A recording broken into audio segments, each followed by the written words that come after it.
This is Talk is Sheep, a podcast by the Wild Sheep Society of British Columbia. Come along as we take conversations that matter to you into the high alpine.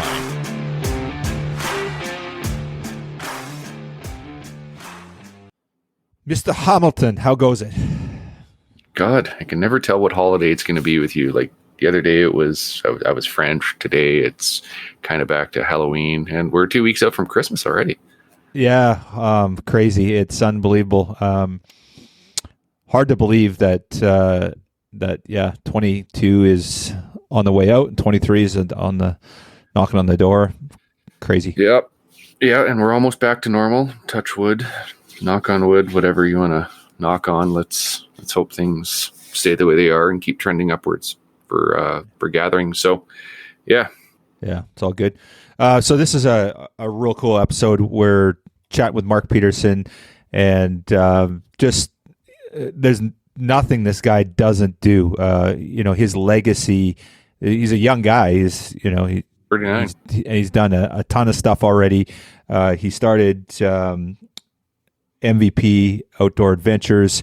They do fantastic work. His I don't know if anyone's had the opportunity to watch his stuff, but it's the thing I love about Mark's stuff is he always has that conservation ethic. He's always talking about his Utah sheep hunt with the Navajo Nation. He talks about the transplants that's being done there, the good work that's being done. He's a big supporter of the Wild Sheep Foundation, and then just always the right message. He currently runs the biggest outdoor booking agency in the world when it comes to tag services. So Worldwide Trophy Adventures, he purchased from Cabela's their tag system. So he's got his finger in so many pots and does a great job while he's at it too. Obviously surrounding himself with good people, right? So. Yeah, absolutely. Absolutely he is. And just what a story. Just grabbed it and ran and has created quite possibly the world's largest tag issuance place, right? Where they help you apply for your once in a lifetime tags. And just looking at the animals he's been blessed enough to hunt, and then we get into some pretty cool stories. And it as much as a hunting episode you think this would be, it really wasn't talking about hunting. It was about the whole story of him and his upbringing and his why, which is so important in this day and age, right?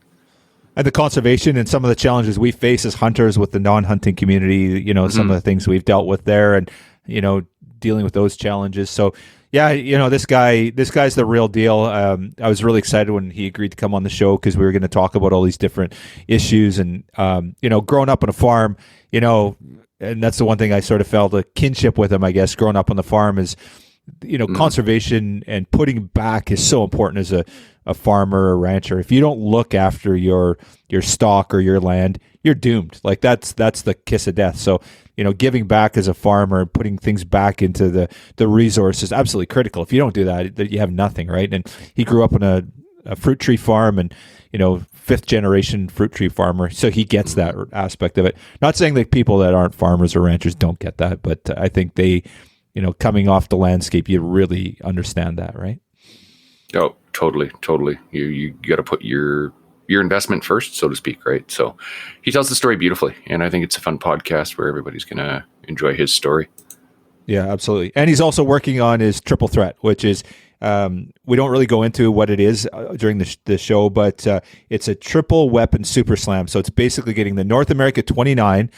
You can look that up if you don't know what it is, but North American 29 with 3 different weapons, a bow, archery bow, and also a muzzleloader and a rifle. Mm-hmm. And so he talks about where he's at on that and the quest that he's going through there. Very cool story. But again, he's always telling that conservation story. So again, you think, oh, this guy's a killer, but no, he's more about putting back and putting animals on the landscape than he is about taking them. So talks about just we can keep going about that, but we got some housekeeping we need to do. Steve always keeping me to 5 minutes on the intro. Okay, thanks, buddy. Oh my goodness, sorry, you're gonna have to edit that. All right, the raffle. Raffle tickets, gift to conservation, merchandise, membership promotion. It's 2 weeks to Christmas, just over. you got enough time. If you get on our website, pick any of this stuff up, we'll get it out to you. You can buy raffle tickets for your buddies, your loved ones, yourself. You can do a gift option on our website. Unfortunately, you got to be in BC to do that. So for our international listeners or outside of BC, sorry. But if you're in BC, buy a gift. We got anywhere from $10 to $100. So you can spend $10 on a buddy. They're perfect stocking stuffer. Couldn't be better. Tons of merchandise on our website. We've got some sales on right now. And Steve is guaranteed you're going to get those out, get them in time for Christmas. If you order them by, what's our date? The 17th, 18th? 17th, 18th. Yeah. Canada Post says if we can get them into the mail by the 19th through 21st in BC, you'll have it to your door. So we'll do our best to get it to you. They'll be out by then, and then it's up to Canada Post. So yeah, so that's what they guarantee.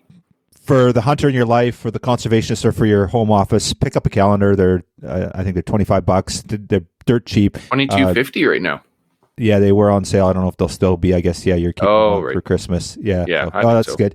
I just picked one up. I just ordered one, and I seen your daughter was helping fulfill that order. So anyway, great opportunities there. We have a membership promotion. So this is the basically giving someone a gift of a membership, and we've talked about it on the podcast before. Sign up. And you sign someone up, buy them a membership, and you get entered into a chance to win. It's $1,000 gift certificate with any of our conservation partners. So this is your chance to win something as well. And then, of course, get somebody involved with conservation in wild sheep. Love to have them. So yeah, that's our push. That is. So yeah, got a couple more great episodes by the end of the new year that we'll be rolling out. So yeah, enjoy. And let us know who you want to hear from. We listen to you guys, so if there's someone you want, communications@wildsheepsociety.com, and we'll do what we can to get them on the show.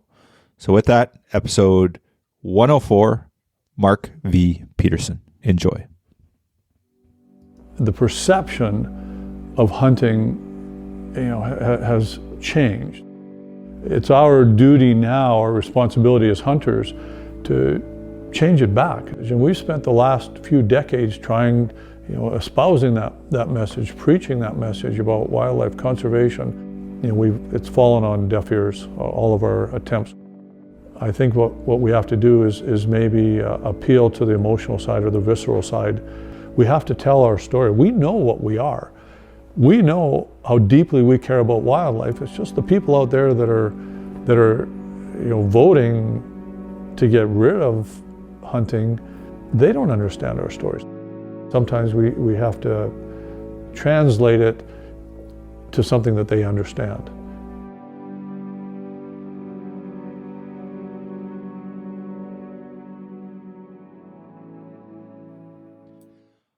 Well, good morning, Mark, and welcome to the podcast. I guess are you on the Central Time Zone, 11:30 for you? Or what are you at time wise? No, we're East Coast here, 12:30. Okay, 12:30. Yeah, right on. So good afternoon. Welcome to the podcast. Thanks for making this happen, man. It's really, really cool to connect with you. Yeah, no problem. Looking forward to it. I always like that Canadian accent you're going with too. We'll throw some A's in there, and we'll maybe get our toques out and such. But it's perfect. Yeah, we get a lot of harassment for that. But you know all about Canada better than anyone. So I've been up there quite a few times. Yeah. Awesome. Hey, so Mark, let's just start off. Not many people out there don't know who you are, but maybe just give us the high level view of Mark Peterson, what you do, where you're from, that sort of thing. Yeah, no problem. Born and raised in Shelby, Michigan. Actually still live here today with my family. I've got 3 kids, and it happens quick. I've got a senior in high school this year that'll be going to college next year. That's my son, and then 2 daughters, with my youngest being 13. Anybody that watches my videos has seen my youngest, Shelly. She's with me as much as I can get her away from school or from sport. She's usually with me in the field. But yeah, I guess I've been in the outdoor industry full time now for pushing 10 years as time flies here. I'm 9.5 years in. And when I first got in the hunting industry, I started filming. So it's been 9.5 years of filming. And I just added up the other day, I'm over 220 linear episodes that I've done on film, and been in the digital world now for about 2 years as well. So it seems like I just started yesterday, but looking back at it now, it's been a while. Yeah, absolutely. And I just want to just shout out to you on the great work that you do, and your story, your messaging, and obviously the filming's fantastic. And I just love the conservation ethic that you have through everything that you do. But we'll jump into that a little bit in a second Okay. here. So let's start off. I know you come from farming roots. You grew up on the farm. Yep. I did too. One of the cool things that I love about your backstory. Let's talk a little bit about tree farming and how Yep. you're doing what you're doing and not farming. Yeah, so I'm a fifth generation fruit tree farmer, or what I guess better put. I was a fifth generation fruit tree farmer. My father was a rather large tart cherry farmer. He also did peaches, apples for a while, asparagus for a while, but mainly towards the end was one of the largest tart cherry farmers that there was in the world. When I was actually born in 1983 was one of the worst fruit crop years. So he always tells the story. He remembers sitting on the front porch with myself in his hand, talking to my mom on what they were going to do, and they decided what we were going to fight through. And it wasn't a year later they started processing their own cherries. And at that time, they just processed their own cherries. Year one, year two, they processed their two neighbors' cherries. Year three, they processed 5 neighbor cherries. To where it's grown today, Peterson Farms is the largest frozen fruit processor for tart cherries, sweet cherries. I think they're third for peaches, number one for apples. They're the largest fresh cut apple facility in the U.S. They do fresh juices. They do concentrate. So they've grown, and I look at that as like that's the American success story of what my dad built from really being his back roots were being a teacher, and he left being a teacher to be a farmer, and then became a fruit processor, and has grown the facility to what it is today. My brother and sister still work there. My dad, who's 75, who I know if you watch any shows with me, you've seen him because he's in about half of them, and just love spending time with them now. But yeah, he built that from nothing. And I always tell everybody I put a solid almost 25 years in working there, because as you know, growing up on a farm, there's no minimum age to start work on a farm. So I remember mowing cherry orchards at 8 and 10, and then working inside the processing facility when I was 16, running a single plant when I was going through college between 18 and 22. When I graduated college, I became VP of operations for Peterson Farms. We had 5 processing plants, a large freezer storage at that time, and I did that for 9 years. So through that, that's 9 full working years. Busiest times were during the summer and the fall. Everybody knows being a hunter, being busy in the fall is not ideal timing of when you have to work so much. So I was always the one that were pushing the family bounds on times away, because I would definitely be getting into the field. And at that time, I loved to trip out to the Dakotas to go bird hunting once a year. And about every third year, we'd venture up to Alaska for something. But that kind of led to even more of a passion for the outdoors. And I realized after, spent 20 some years actually working, even though I was 30 at the time, but that's not what I wanted to do for my life. That wasn't my passion like it was my father's passion. And this is where a lot of family businesses, you hear the horror story of, okay, one of the siblings doesn't want to work in the family business. And I will say my dad did everything correctly, sacrificed a lot to allow me to transition away from the family business and still keep that family relationship with my brother and sister and family, that there are no hard feelings over me leaving and everybody else staying in it. That's one for anybody that studies the dynamics of family businesses, second generation, even into third generation. There's a lot of hiccups that happen with that.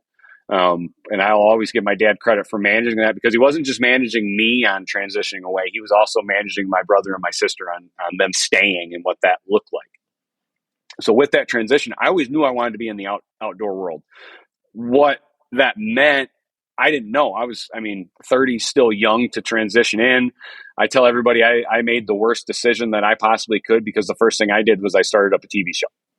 So, and I'll still tell this today, being a TV host isn't as easy as what it looks like, because being the host on camera, man, that's the fun part. It's all the stuff that happens on the backside, finding the correct partners to be with, telling that message that really needs to be said versus to have longevity in the industry versus getting a bunch of followers and then sizzling out because everybody realizes, man, you're not good for the industry. You're not telling the right message. You're doing it for followers versus having a true love for it. So that was the first thing I did in the industry. I had always worked with Cabela's tags and adventures before that. Like Eric Pollock there had always set my tags portfolio on drawing tags, and any of the trips I booked, I worked with them just because they had the backing, they had the knowledge that I wanted before I spent money. So I like that booking agency tag service feel.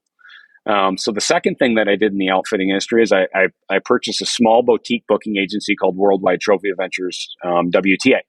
I had two people that worked at the time, two full-time employees. And I say boutique, we dealt with a smaller clientele. We handled their tags portfolio all the way up to some of the bookings that they did. What I didn't realize is right after that, Cabela's put their tags and adventure service up for sale, which was the precursor for their sale to Bass Pro.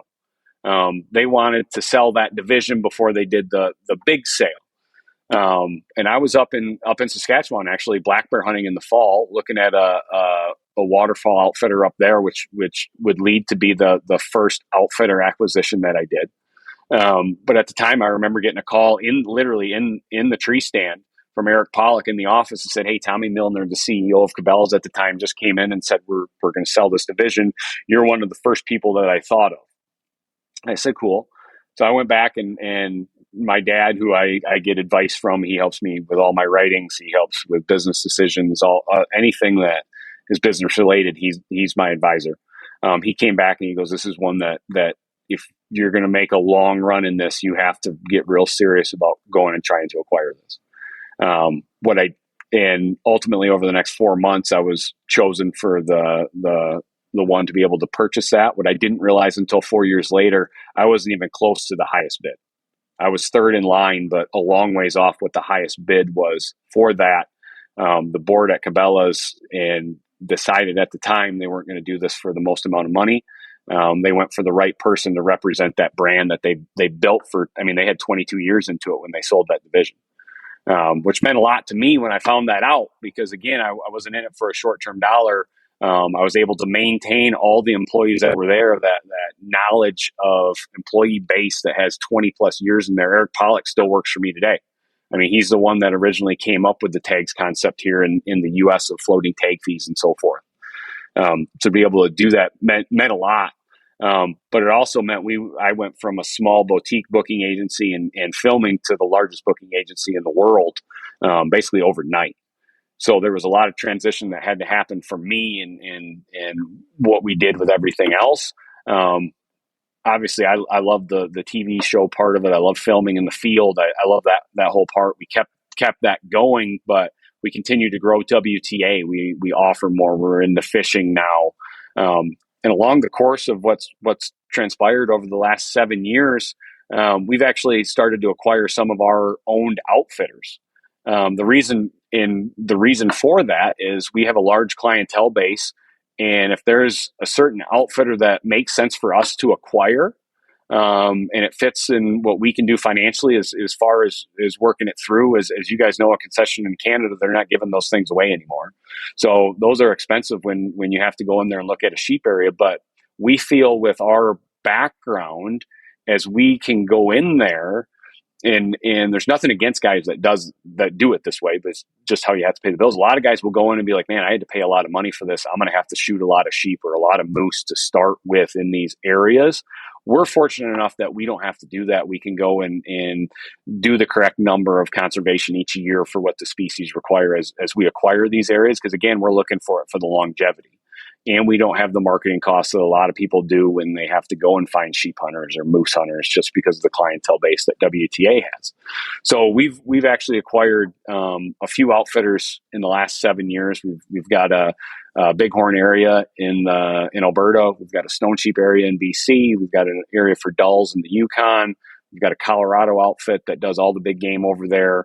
We've got a Kentucky outfit that does whitetails and turkeys. We've got a outfitter in Sonora that does desert sheep, mule deer, coos deer, waterfowl. And then we've actually got a turkey outfit in Campeche that does the ocellated turkeys. And I can tell you right now, we've got about 4 others that are in the works that that fit in our system for what we consider a reasonable payoff for it, in an area that looks like we can do the correct conservation behind it. That's going to be longevity for the area in a high trophy class area. That kind of fits what our outfitting is. And it's one that we can guarantee our clients a great time if they go there. Along the way, we found this team that I've got at Cabela's. I mean, the wealth of knowledge that they have, it's not just in booking hunts and arranging travel and tags and so forth. I mean, they have a lot of background behind them. So there was an app based called HuntWise that's in Grand Rapids that was literally an hour away from me. They approached us to be a strategic. So we went on and were part of that for a couple of years until they recently sold, which helped our brand grow because it just got more clients in front, and it gave that app the knowledge base behind that they really needed to be able to excel. And then when obviously they sold, it gave us a little influx, and we were able to go out and acquire a few more outfitters along that, because that's our bread and butter. It's not having an app. We're not an app-based company, but we're really one that's going to focus on bookings, tag service, and outfitter areas that we can make the biggest impact conservationally. But along the way, we've got a clothing company now that's called Avies. Hunter Strickland, he's still pitching right now. He worked with Jason Harrison Akuyu to start that one up. Bad timing on his part because he did it right before COVID. And then, I mean, everybody knows COVID changed the world, and it really affected a startup company like that was just getting going. So we were able to partner with him. We've got that. We've got a deer attractant company here called Buck Bourbon, which George Cummins, who runs our Salt River Lodge in Kentucky, came up with that. And as soon as he came to me with the idea, I said, the one thing you did get right is you got a catchy name. The bourbon trend is not going anywhere. And that name is catchy. And over the last 2 years, we've been able to get into Walmart, Tractor Supply, and are the fastest growing deer attractant. Now we're able to spend that off into hard goods as well. So we've got a lot of things going on behind the scenes that people don't see up front. Like they think WTA, they think me, they see us in the field. They see hunters going all over, having success and a good time. We're quite a big company now in the background. We've got 40 employees in Sidney, Nebraska that all they do every day is book hunts and tag services. But we've got about 200 employees spread between Canada, US, and Mexico now for our total operation and growing every day. So that's awesome, Mark. And that's me and WTA in a nutshell. so, there's no question that, you're a hunter, you're a conservationist. But I think, people look at you and they look at you and go, yeah, you're definitely an entrepreneur. Would you say with your business, WTA and tags, was there a need for more there? Was it did you go into that niche market because of a need, or was it an entrepreneurial thing where it was an opportunity? Sort of what was the evolution of you getting into that space and getting your start there? Like I thought originally when I went into the boutique booking agency of WTA being small, I thought there was a need for a little more TLC for a certain group. That's where I went into that. The Cabela's one was, I mean, everybody knows Cabela's at the time was a huge company. It was a $5 billion company. So if you're starting to talk about companies in the outdoor world, there wasn't any bigger at the time than what Cabela's was. Acquiring that was fun over the last couple of years because you've taken that mindset of we're so big, a small part of a big company, to, well, we're the largest in that field now. Okay, we control the market now. Like I look at the longevity. I'm 39 now. I hope not to be out of the industry until I'm in my 70s, because I don't know what I would do if I wasn't in the outdoor world. Not necessarily hunting or talking about it every day, but just what I would do. So I look at that now, and we're to this unique place that as a business, everything's going so good. Now we're to the point we can actually make fundamental changes to hunting areas or conservation now. And to me, like, truthfully, I'd always wanted to get here. I never thought, like, it's one of those dreams. I never thought we'd be able to actually get here to where we can help on collaring projects. We can help on relocating project. We can help on getting 10,000 acres and putting that into a conservation project. These things that we've got in the works. We've got a special conservation foundation that we literally just started in the last year that people will start to see over the next 12 months that literally has some of these projects that have been dreams for me that we can actually have the business behind to basically fund and make them a reality. So that's one thing that, has been pretty consistent with you since you've stepped into this space, and certainly with your MVP Outdoor Adventures and, your messaging there has always been around conservation. Where does that come from? Is that an early ethic from, being on the farm? Is that something your dad instilled in you? Where does that come from? What inspires that, Mark? I think there's a lot that started that. I mean, obviously in the farm, so especially fruit tree farming, you got to put a lot of work in up front. Like a cherry tree, you plant it and you're not going to harvest it for the first time until 8 years. So there's a lot of that work you put in, and then you see it evolve. And one of the projects my dad has is we have what we call the river property here in Michigan. We own 550 acres, which is taken literally 30 years to get. Dad's purchased a lot of 5-acre, 10-acre, 50-acre parcels to get that what it is. As he's been growing his business, he's been able to do that. And as neighbors get old and they want to sell, and we just acquire that. And our area of Michigan, it used to be when I grew up, to go out and see 3 or 4 deer was something special, not let alone shoot a small buck or see a buck. It was just seeing deer. And Dad, I think before he even realized what he was doing, had a conservation project on his hands of what he was doing on this piece of property, of adding and being able to reduce the number of hunters and building up the habitat. Like, he didn't know what he was doing back in the 90s of taking this and saying, we're not going to go in here. This is where we're going to let the deer have a safe area. Well, that safe area turned out to be their bedding area. So now all of a sudden you started doing this. And I think through time, I saw that. And growing up as a bird hunter, I don't know if you guys bird hunt or not, but you can quickly find out on a conservation level if you go out and look for some roosters on farmers that have left the field edge and just a little bit of conservation work for those birds versus guys that haven't. So going out and making some trips in the Dakotas with my own bird dogs, like, you quickly see that, and then translate that here to Michigan as a woodcock and grouse guy. Well, as I start seeing hardwoods go away, grouse are starting to go away. Woodcock flight doesn't necessarily happen how it's supposed to. Turkeys start going down, and I just, like, for me, I'm like, I love a good time in the field. And a lot of that is where you're hunting. If the conservation's done right, you can increase the numbers and increase what it is for everybody. And it just seems like literally every time I go and step foot in the field, it's the conservation message behind it of, man, this place is really high success. Well, if you backtrack that, why is it high success? It's because of the conservation that's been done around it. Or the big one that I'll tell everybody is when I went out and did the Upland Slam in 19. And that, for anybody that doesn't know, I went out and there were 26 species of upland birds, and I went out with the goal of trying to get them all in a single season with my own dogs. And I read a book called The Upland Odyssey, which gave me this idea. It was about a guy and his dogs that went out, and he did it over a 20-year period, brought his dogs to an area, shot the bird over his own dog, and came back. He had 2 dogs that he did it over. And I as a bird hunter, I fell in love with that story, the whole concept, the idea behind it. I'm like, man, that's awesome. Because one, you're bringing your dog with you, and you're learning new areas as the dog learns it. And it's just a new experience, and you go out and you may be there for a week and be unsuccessful. Well, I'm going to go back the next year and get it. And I love that whole thing. So in the outdoor world, especially the TV world, one thing I learned is you got to try to be a little bit different than everybody of just going out and showing a whitetail hunt. And at that time, I was known for an international or a mountain or big game hunter, which, don't get me wrong, I love that. I love all types of hunting.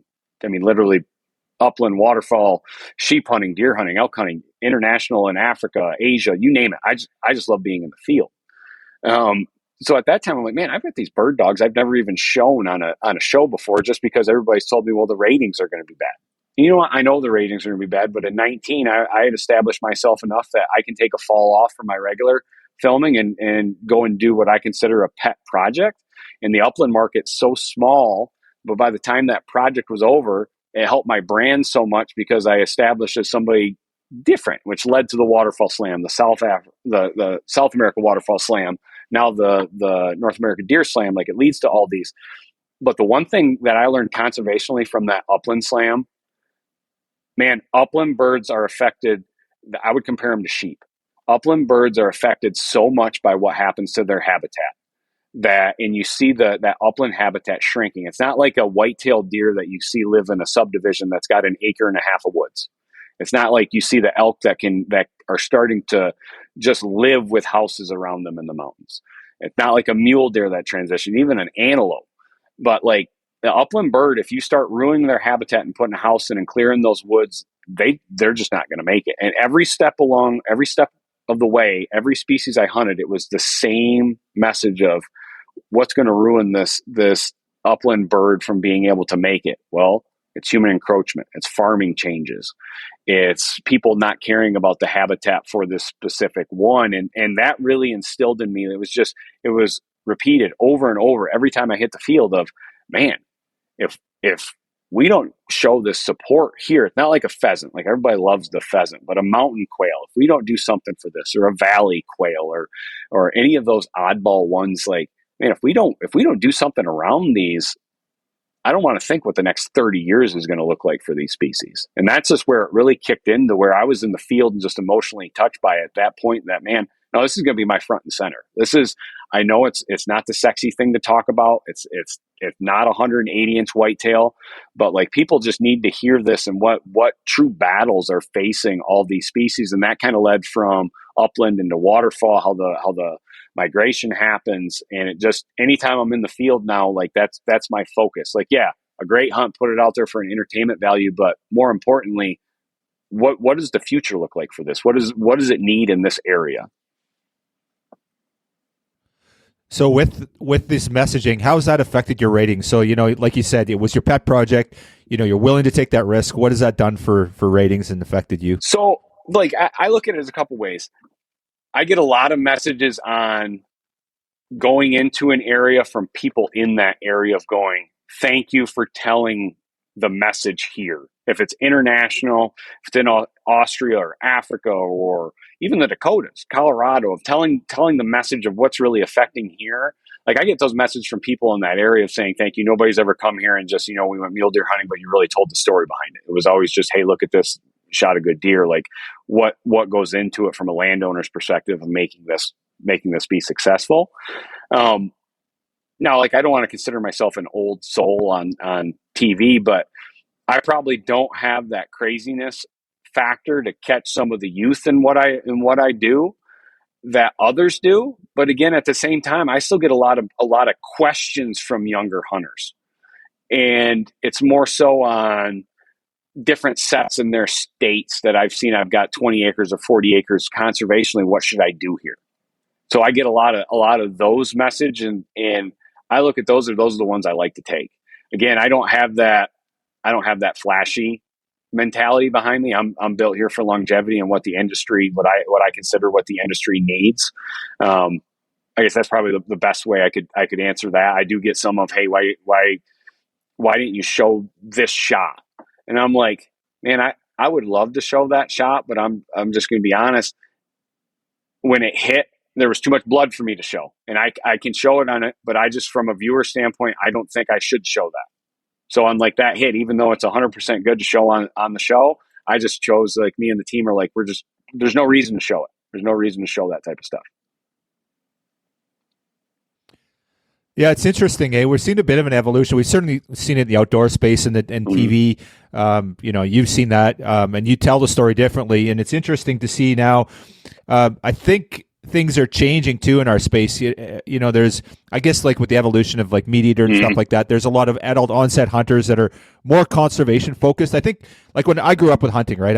When I was 4 or 5 years old, I was out in the field like you were, and so you're not really thinking, I guess you're living the conservation story, but you're not really thinking of it. And then eventually at some point you're like, oh, I got to give back, right? And, and that's what you're doing. So I think there's a bit of an evolution in what we're seeing here too. And like Steve, you're an adult onset hunter too, right? You didn't get into this as a kid. So I think the mentality is a little different.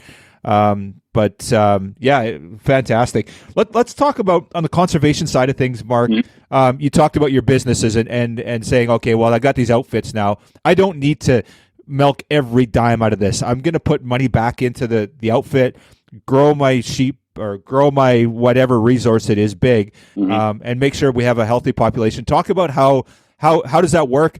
Does it work all the time? Obviously, you have guys on the ground there. They probably think a little differently, or at one point did think differently. No, we got to get every client as many. Let's talk about that. Yeah, so I've got a couple examples of this too, and we've got some great guys on the ground that obviously manage our areas. In the Yukon, our Dull Sheep area. Well, when we made that purchase, like everybody runs their numbers. If you're buying, it doesn't matter if you're buying an outfitting area or if you're buying a small business in a downtown rural area. You're working your numbers on how to figure out how to pay for this and what it's going to do for you financially. It doesn't matter if it's outdoor world or whatever. You're doing that. So you run your initial numbers on how many hunters you can go through, what the cost of those hunts are going to be, your best estimate on expenses, which has been completely thrown out the window the last year. But you try to run your numbers the best you can. And in our area, we based our Yukon area on being able to run 12 or 14 hunters. But then, Mother Nature kicks in there, and all of a sudden 3 years ago, nobody wants to say it, there was a bad winter from Alaska all the way through the Yukon. And it took out age classes of sheep. We're no different than any other outfitter that's there. We looked at it, and like the first thing is Rob Aston, who runs our area. He called and he goes, "Man, the sheep numbers are down. I'm seeing a ton of 7-year-old rams, but the older rams they're not there like they were last year. The winter got some of the old guys." And he's like, "I'm not sure how many hunters we're going to be able to run." And I just asked him, I said, "Rob, what's a safe number that we're going to be able to sustain and not part of it, not have our guys go up there if we're running 14 and we only shoot 7 to 14? That's not how we as a business continue to get guys to repeat book with us." And it's all about that in the outfitting world is give them a good time. Don't upsell something. Don't have somebody hunting a pile of bones or something that's not there. And at that same time, Rob, what are we going to do to sustain this area? Because it's one that we're not going to run, pay off, and then sell. We're going to have this area hopefully for the next 70 years. And he came back and he goes, "Man, I think we can sustain 8 out of here." He goes, "Well, in 4 years, we may be able to get that up to 12 if the winter shows right. Because again, we've got a bunch of 7-year-old rams. So when those get to be 10 or 11, we can look at doing it. But let's back it down to 8." So we were fortunate that we can make that call. Did it hurt financially? Absolutely. Did we have some upset hunters on that original one to where we had to call? Because now all of a sudden you're looking at, we had to reduce down 4 to 6 hunters a year for the first 3 years. So we dealt with, I think it was 14 or 15 hunters that we had to call and be like, "Man, we don't feel good about you going there just because of this winter kill. We have to move you around." And of course our next year is full. So now you're moving the guys from, at that time it was the 21 hunt into 22 and 22 to 23. So everybody's a little upset. But at that same time, everybody gets that initial, I'm set to go in 22. And now you're telling me I can't go until 23. Well, now I'm a little upset. And then they get that cool off period of, "Oh, wait a second. I understand why you did it. Yeah, I wish I could have gone in 22, but I 100% understand why you did it." And that's the correct move. And like I look at this year, we were 7 and 8 this year. Our 8th hunter shot in clean miss. We stayed after it, but you know how sheep hunting is. Bad weather will put you in a tent for 6 days. And then all of a sudden on day 8, you get your shot and you're like, darn it, try to find that ram again. Next thing you know, your hunt's over. So 7 out of 8, I look at it as a sheep outfitter, 7 out of 8 with the 8th hunter missing. That's a pretty good year. And judging from what the guides saw and Rob being the outfitter on the field, I don't think we would have wanted to take any more rams than what that was. So, yeah, and then awesome. Like another one's Saskatchewan, another one that a bad winter can all of a sudden wipe out how many deer you can take. We actually have 3 different deer areas that we run as one. So it's like 180 square mile area that we can run outfitted deer hunts on in Saskatchewan. And I don't remember the ridiculous number of tags we have. It's something like 260 total tags that we could run for whitetail guys. And we run 85 to 90. Like that's what we run. And it blows guys' minds, but man, we're 100% repeat on bookings.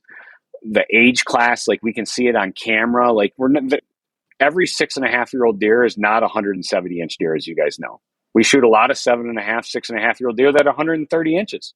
Like I went up there this year and filmed, and my buddy shot 128-inch 6.5-year-old deer.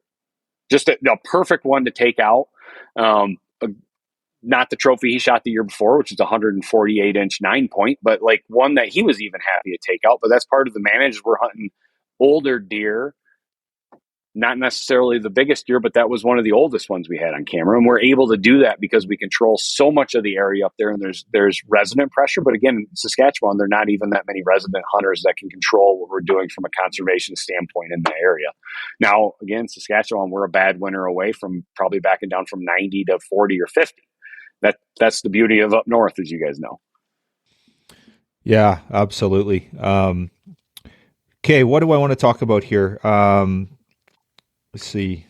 There's a couple things that you raised. I think what we'll do, Mark, is let's just transition to the family aspect now. So you obviously grew up on the farm, hunted with your father, close relationship there. He's been on lots of the shows a lot of the times. Yep. Now you got Chelly out there in the field, and definitely the poster kid for killing stuff. And man, so how important is that to what we do as hunters, and I guess the Peterson legacy?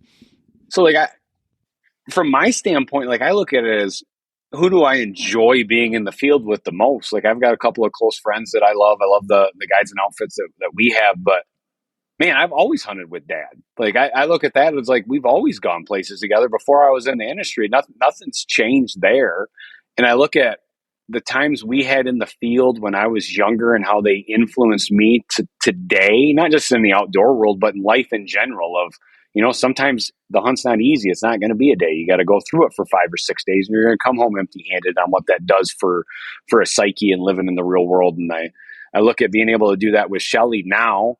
And as you guys know, having kids between school and sports, like it's a full-time thing. And I tell everybody with Shelly's schedule, if I can get her in the field with me for 8 days to 10 days a year is saying something. Because her schedule's busy. Like the fall is right in the middle of school. It's right in the middle of basketball season. To be able to pull her away from a group of friends and be able to do that for 8 to 10 days. And I look at the one-on-one relationship that you can have with your kid in the field while doing that. That's time I'm never going to get back if I gave that up. And she's 13. She's a blink of an eye away from being 18 and off to college. And then everybody knows college is 4 years that I hope I can get her back, but she's going to be going through a lot. And then she will graduate from college and she'll be off in a job. And how much can I get her away there to share that experience? And it's my hope that when she has a family of her own, that she goes back to that outdoor roots. And, she may not hunt 10 days a year, but she'll at least have that to let her kids go with grandpa in the field. And then that'll get that passion there. And so forth. And it's that generation passing of those skills in the outdoors that I think everybody sees that we're missing. And I see it as it's coming back now. Like even new hunters coming in the field that didn't have somebody in their family that was hunting, and now they're into hunting, and you see they're like, man, this is really great. Not just because I can get meat for my family or that time away. It's great for me mentally. And I want to get my kids in here because now I'll have one-on-one time to where we're not watching a game and you're not really talking, or we're both on our phones, or some other event to where you're at a friend's house and they're talking to their friends and you're talking to your friends and you're not really there. Like for a one-on-one parent relationship with your kids, there's nothing that beats the outdoors. Yeah, I think that's where we're seeing the messaging change come from that we talked about 10 minutes ago, is the fact that there's so many people we're trying to recruit, for lack of a better term, into preserving the heritage and passing it down to the generations. And we're realizing quickly that if we don't do that messaging properly, we're going to lose it on all fronts, because we're under attack, as you know as well, when it comes to firearms and hunting and predator management and you name it, we're under attack. So we've been forced to adapt to that messaging change and almost soften it in a way so the non-hunter can understand it and make it more palatable. And it's just been a great evolution to watch how things have rolled out. And you touched on it perfectly about passing it down to your kids. Because I got a 10-year-old daughter that she loves hunting. She's studying her hunting book right now, and she loves coming out with me, and she knows where her food comes from. And that's the only way we're going to preserve it for generations is to make sure that we pass it down and do it right. Yep. And you mentioned a key there that we are against battles everywhere you look as a hunter, you're against a battle. If it's guns having the right to hunt, you guys in Canada are facing them just like we're facing them here in the US. If it's about predator management, like we're just getting into that to a lot of our western states, even here in Michigan and the UP, we've got wolves. You guys have been dealing with that for a long time. Can you hunt a grizzly bear? Can you hunt a wolf? What do you have to do for wolves? A lot of people, especially down here in the States, like it's so different. They don't understand a wolf is a natural born killer. And you want to talk about keeping moose around, you can't have that many wolves around. And so here in Michigan, now all of a sudden we've got wolves in the UP. It is hurting our deer herd in the UP. So now you're starting to hear, man, where'd all the deer go? We must be hunting too many. No, the hunter numbers are down. Harvest numbers are down. Wolves are natural born killers. And if they're in a pack, a white-tailed deer is nothing to them. A moose is nothing to them. Like they're natural. So you have to control those predators. So how do you tell that story of being able to convince? Again, you're not convincing the hunters. You're not right. Convincing the hunters. The hunters are behind you. And I look at it as you're not going to convince. So they're 10% hunters. Say there's 10% hunters. You're not going to convince the 10%. Don't use crazies. The 10% anti-hunters. You're never going to convince them. They've got their set in the mind. You've got 80% of people in the middle. So when it goes to votes on things, it's 80% in the middle. Whose messaging is going to win? And it's telling the story. Like I look at it as you can't tell a glory story on it. You can't show a pack of 8 wolves getting shot. Like you can't do that because those people in the middle are going to look at it, and the anti-group just needs one picture of that. And they can blow that one picture out and affect so many voters in the center to where you're like, your messaging has to be on point and tell the story of why we're doing it. Like, why do you have to control the wolves? Because we love moose hunting. They're affecting caribou herds. Like, why are you having to do these management plans in for wolves? Like, you have to tell the story behind it. It's not just about a quick 30-minute episode of wolf hunting. What does that do for everything in the area? What does it do for moose? What is it like? What does it do? Now show the real one is okay. Now show if the wolf population isn't touched, what it does to the moose population. Show what that 15, 20 year evolution is in the future. And that's the messaging that I think you're seeing everybody come back to now. And predator control is one of them, but it's even hunting in general of, okay, everybody wants to go out and shoot a 180-inch whitetail, right? We all do. Everybody loves it. Big mule deer, giant sheep, like everybody's doing that. But the messaging behind it of what's the conservation that goes into it and how does that affect the overall herd? I think that's more of it. Where does the meat go? Yeah, we all love the meat, but I think for a while there, nobody really showed what we did with it. Like I look at the ones but I think you can take that too far of saying, no, I'm a straight meat hunter. Well, that's too far. Let's talk about really what we are as a whole of being a hunting population. We love to hunt for the biggest and the oldest, but we'll take care of the meat. We love a doe season because now we can guarantee that. But at the same time, we want to control the population, so you can't have too many predators in there. You have to control the predators. Do we want to see the predators gone? No, we don't want to wipe those out. There's a balance for everything. But we know what Mother Nature will do in our world. And everybody can say, well, that's not what it was intended when nobody was here. That's correct. Humans weren't here. Think about how humans have affected how a moose can travel, how their population expansion, or an elk out west, or sheep. Think about how humans have affected sheep. Well, now we have domestic sheep, and we all know what domestic sheep do if we put them next to wild sheep.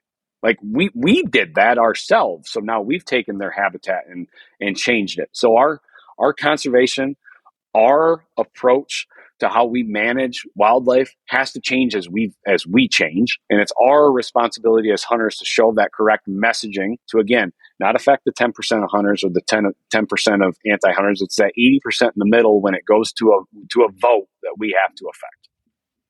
Nailed it. I couldn't have said that any better. And you hit on the key word, balance, right? We have to maintain a balance when it comes to anything. We can't hunt things and manage things based on perceived edibility or cuteness or whatever the next big fundraiser is. We have to manage accordingly because, as you stated, humans are around. We've made an impact, and it's a sad fallacy that we can leave things to balance themselves, right? The anti-hunters a few years ago did that beautiful piece on how wolves change rivers in Yellowstone, right? And when we know it was Yeah. a propaganda piece, it was well done, Yeah. but you still see it used to this day talking about the impact, but even when it's been debunked by science. But yeah, it's balance, and we owe it to wildlife to keep that balance, to mitigate our own impact. Yep, exactly. And then like we talked about the younger generations. Like if you look at the world today, not just U.S. and Canada and Mexico here in North America, but all over.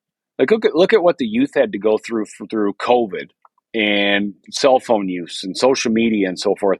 You can't tell me that there's not a healthier activity for youth to do than get outdoors. You can't tell me that there's not something to help them realize not everything they see on their phone or on their screen or social media is the gospel or what really goes on in the world. You can't tell me getting them away from that and going into the outdoors doesn't help their mental stability or help them grow as an individual. You can't tell me that. Like that's something that if you're, everybody talks about mental health and so forth. Well, look at kids that get outdoors and hunt and spend time. Look at how they perceive things differently than kids that don't. I'm also a basketball coach, so I deal in high school and middle school. So like this gets me going because I get to interact with kids basically from 18. Man, I coach all the way down to 7-year-olds now. So I see what they do on a day-to-day basis. Who gets out? Who does what sports affect? How much of that? Like every new team that I have, like I coach at a high school, and we just started our season last night was our first game, and so we at the start of practice 2.5 weeks ago, one of the first questions I asked is, everybody's got a phone. Everybody has a phone now. Who's on social media? And I'll go through all the main apps, and there'll be one or two that doesn't have the main apps, but all the other ones will have TikTok, Instagram. They laugh at Facebook because that's what old people do. This Be Real, like they've got a whole bunch of different ones that I haven't even heard of that they're on, and they're on them daily for hours. And then you'll ask I always ask who gets outdoors, and they're like, what's outdoors? And there'll be a few. Like out of a team of 12, I'll have in my area, which I consider pretty rural, 3 or 4 that hunt with their family. And I can tell that their screen usage and social media usage is down compared to the other ones. So I love dissecting in my small little school area here, just what that does and their mental state compared to kids that don't have that. Like I 100% see it every day. Yeah, speaking of the outdoors, I'll just touch on this real quickly. I'm not sure if you know Jared Frazier from 2% for Conservation, but he did a beautiful story for us on One Campfire. And there's a little quote in here talking about how he took a school group out from downtown Milwaukee. And it says, "They went silent immediately, and then I heard the sniffles. They were coming from adults as much as the kids. Only one person in that group of 200 or so human beings standing on that beach had ever seen the stars before. Me." Right? It's just, it talks about how we're losing that connection. Yeah. And for the last 20 minutes, we were talking about how we get it back. And I think we're onto something here. So, Mark, from your perspective, you do a great job of all these things that we're talking about. You telling the conservation story, talking about balance, talking about, how human impacts, loss of habitat, all that stuff. But, a lot of what we talk about that concerns me is it's the echo chamber, right? It's you talking to me about it, to Steve and other people. And your show has great reach, but we know it's not talking to the 80%. Maybe it's talking to the 20% or 30%, but not the 80 for sure. So, how do we change that narrative? How do we, that's the thing I see is our big challenge is I think we're saying the right stuff. We're just not saying it to the right people. And how can we change that? And how can we use how do we get somebody in downtown LA to tune into your show, or get that message, I guess? Correct. And so some of the projects we're not quite ready to talk about yet, but some that we're working on are larger projects not built to release on outdoor TV. Like we have to get them on different platforms. Like Netflix is tricky with what you can release. Meteor did a good job getting on there, and like I don't necessarily always agree with everything that anybody shows, truthfully, but what they show. But I think what he does to get on Netflix and affect that Netflix group, I think is good for the outdoor industry. Not affecting the hardcore hunters, but I think that gets enough people to realize, man, okay, I never thought of it this way. But there are a lot of other platforms, be it social media, that we can reach with projects that are, you know what, they're going to be a softer project than one of my traditional linear shows. They are, because the whole project's going to be built around a conservation or a species. What affects this species? And yes, we are going to hunt through it because that's part of it. What does that hunter give back to that? Like, that's what we want. And if it reaches another 1 million or 2 million people, hopefully it affects 1.3, 1.4 to when someday there's going to be something on the ballot in their state that goes, we want to stop this or we want to ban this, that person can look back. Because again, you're not affecting them at that time. It's something that they're going to go back on later in the future and vote on at some point in time, that they sit there and go, huh, okay, I remember seeing that. Or I remember my grandpa hunted, or my uncle hunts. My uncle hunts and he brings my nephew out, and they just have the greatest of times when we sit there at Thanksgiving and they talk about it. Like those things, like you're just putting little things in their mind to when they go to that ballot box that they can look back on and remember. Yeah, well said.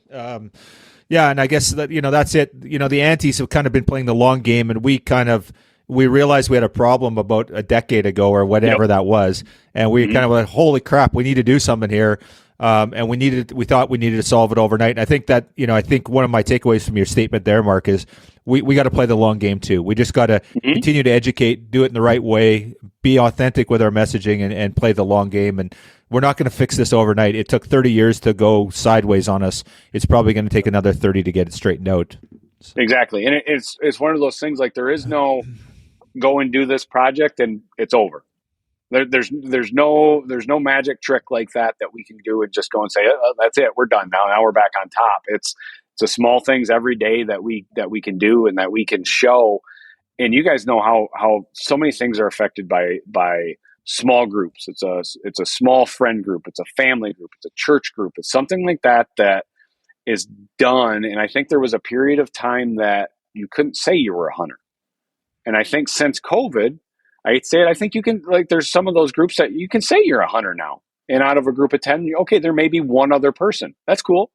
Don't talk about it all the time, but just talk about the great time that you had or what you saw. Like, don't always talk about the harvest that you had. Talk about, man, I had a great day this morning in the deer stand. I saw 78 different deer, 4 different small bucks. It was love to see them chase during the rut. And yeah, we put some work in, and we've just really been doing this and watching the numbers go up. And then those people will sit there and be like, I know he's a hunter, but he didn't shoot everything. Like, that's what the far anti want everybody to believe, is that if you're a hunter, you shoot Bambi all the way up every time you go to the woods, and you got blood all over yourself and you're carrying it out.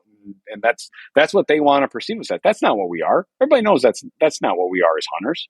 Like, if that was truly us, there wouldn't be anything left anyway, right? If we did what they perceived us to do every time we hit the woods, there wouldn't be any deer left. There wouldn't be any turkeys left. There wouldn't be any sheep left. They would just be gone. Yeah, well said. Awesome, man. Well, before we go, I want to hear about some hunting stories. So, okay, where are we at now with the triple weapon super slam? Where are we at with what's going on there? So I mentioned that I'm coaching. So I took over after COVID. It was one of those things. You got a lot of time at home, and before COVID, I was traveling about 175 to 180 days a year. And my wife knows that number because she tracks it on a calendar. But I was traveling a lot, and it was during COVID. You're home, and it was one of those moments. I'm like, my kids are old. Like, the beauty about me is when I was in the field, I was gone. But when I was home, my home office is here, and I'm with my kids. I drop them off at school. I still drop my youngest off, drop her off at school, pick her up from school, after school activities. When I'm home, I'm home. But when I was gone, obviously I was gone. But what I realized is, holy smokes, I've only got, at that time, 6 more years, and my youngest is out of the house. The next thing I know, I'm staring at my wife all day, and which is good. I mean, that's good. But you're like, you spent so much time with your kids, and it just hit me like, when they're out of the house, I'm never gonna have that again. Like, they're gonna go to college, They're going to have their own families. Like it's not. So I realized that, man, I want to be there and do more for the last until they're out of the house. My youngest loved basketball. I love basketball. It's our mutual besides hunting. So I'm like, man, I'm going to coach your middle school team, which led to I'm going to coach the high school team, but she's with me in the gym all the time. And it's just this mutual love that I can adjust my schedule to film around this. I film more in odd times of the year and do that. But I love that. And I'm going to do it for at least the next 5.5 years until she's gone. And then if she's a really good basketball player, if she plays basketball in college, I'm not going to miss a game. You put all the work in, I'm not going to miss a game. I'll change my schedule around that. So now leading into the triple threat. In the fall, my schedule is really busy. So I'm for a rifle, I'm missing 3. A Roosevelt elk, which I had this year, but again, their numbers on the ranch were down, so I bumped my hunt again till next year. I'm missing a moose hunt, which I'm coaching in the prime time of moose season. So eventually I'll get that last moose with a rifle. And then I got a central barren ground caribou, which I've got set for next year. So I'm 3 away on the rifle. I want to say with a muzzleloader, I'm at 12 now. And with my bow, I'm at 7. So with that project and everything else I've got going, I like for me and what I try to get, it's a long project. I try to get 3 to 5 a year that I kind of tick off with one of the weapons that fit in the schedule and with everything else that I do. But that's been a fun one for me because again, before I started that, everybody's like, he's an international rifle hunter. And we all know the bow hunter stigma against rifle hunters and so forth like that. And I just realized, you know what? I hunt with all of them. Always have since I've been 12. I might as well show them all. And now I'm like, I'm going to show them all throughout the year as much as I can because there shouldn't be a stigma of a guy that goes rifle hunting versus a guy that's an archery hunter or a guy that uses a compound bow versus a traditional bow. Because guess what? Maybe he's got a reason to use not a traditional bow, a compound or a crossbow. Truthfully, if they're guys that don't practice enough or don't have enough time to go out with a compound bow, I'm okay with them using a crossbow, right? Because they're going to be more ethical in the field than somebody that isn't efficient with a compound bow that goes out. And they want to enjoy more time in the field. Who truly has trouble with that? Yeah, your neighbor shot a good deer that you had on camera. That's hunting, okay? Don't bash somebody because they're in the field using a legal weapon. And then all of a sudden, like muzzleloader. I love muzzleloader because it adds a little bit. Like if I have a rifle, I can shoot a long ways because I've been in the field a lot. I've done a lot of practicing. Well, with a muzzleloader on a sheep hunt, like I was in BC this year on a stone sheep hunt to where I had my muzzleloader with me, and it's different. I got to get closer. I've got to generally, if the wind's down, I still have to get within 200 yards versus having a rifle shot across the canyon at 550 or something like that. So it adds a little bit more into, and I'm going to be less successful with those than I would be. But at the same time, I'm trying to show through everything that with my muzzleloader, there may be some different areas that I pick to go after certain species than I would with my rifle. There may be different seasons that I would go to with my bow than when I would with my muzzleloader, let alone a different species, and just trying to interact those.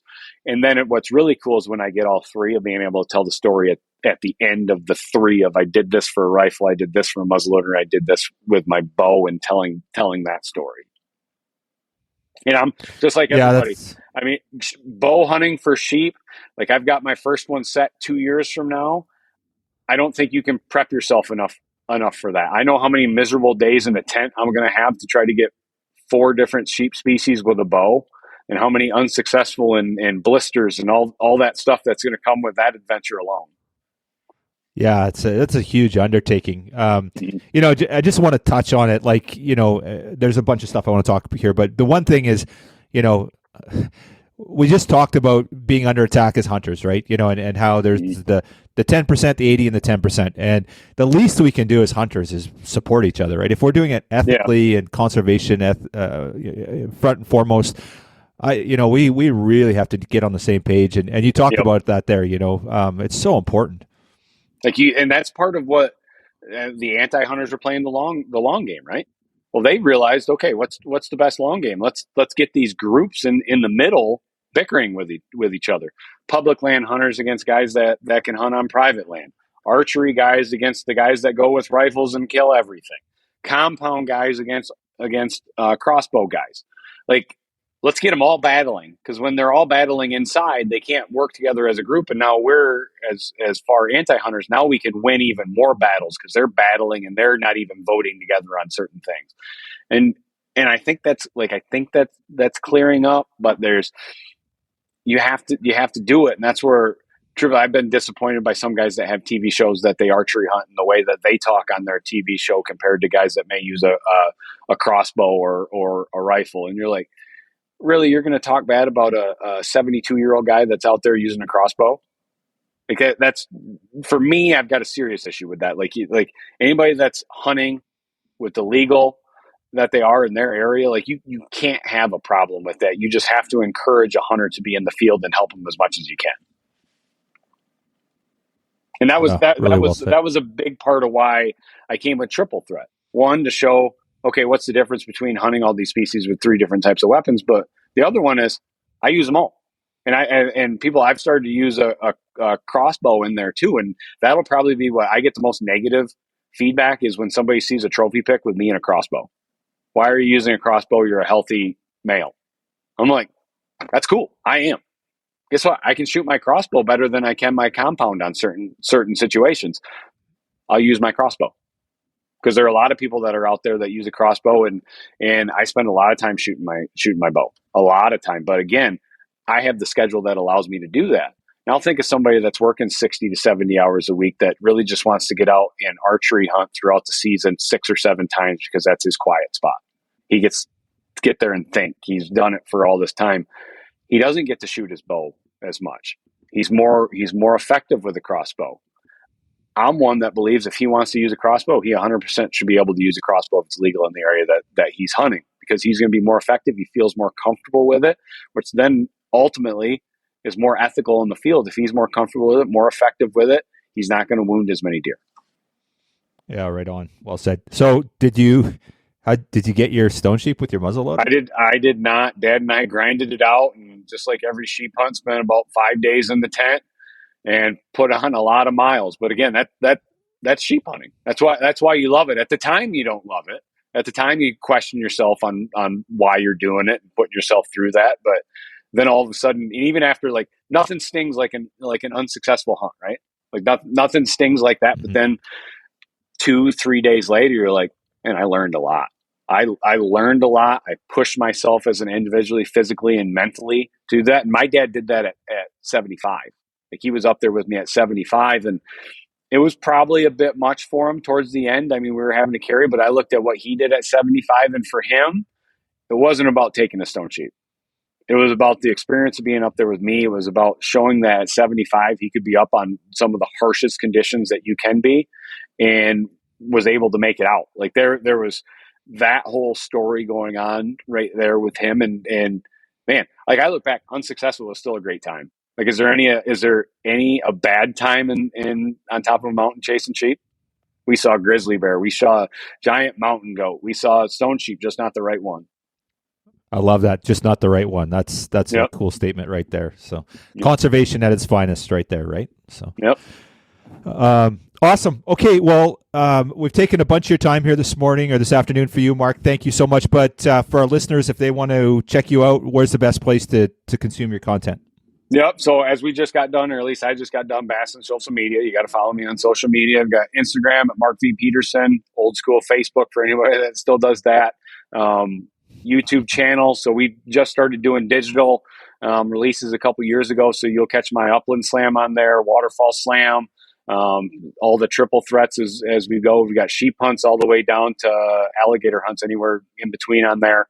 And then my linear TV show, which is also on. We do 26 episodes a year there. So I'm still in the field quite a bit with all the coaching, and I wouldn't have it any other way.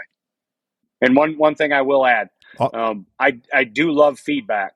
If it's good or if it's bad, I love to hear it, because it makes me better in the field every day on my messaging. I love hearing comments. My best are when obviously when you've done something right and you can pat yourself on the back of somebody saying, I love this piece that you said, or this one-liner. But even I learn more from the criticism than anything of guys. And it's not some criticism I push to the side, but a lot of it is, man, I wish you would have said this. And I'll sit there and think about it, and I'll be like, I did miss it. I missed my chance to say that in the area. I'll pick that up in the next one because I'll add it to my bag of tricks of something that, man, if it fits in this area, I got to make sure to say it. Awesome. Well, we appreciate all you do, Mark. Messaging spot on. Love your work, and just keep pushing and keep doing the great work, and look forward to hearing a lot more from you as we go forward. Appreciate you. No, awesome. Thanks for having me on, guys.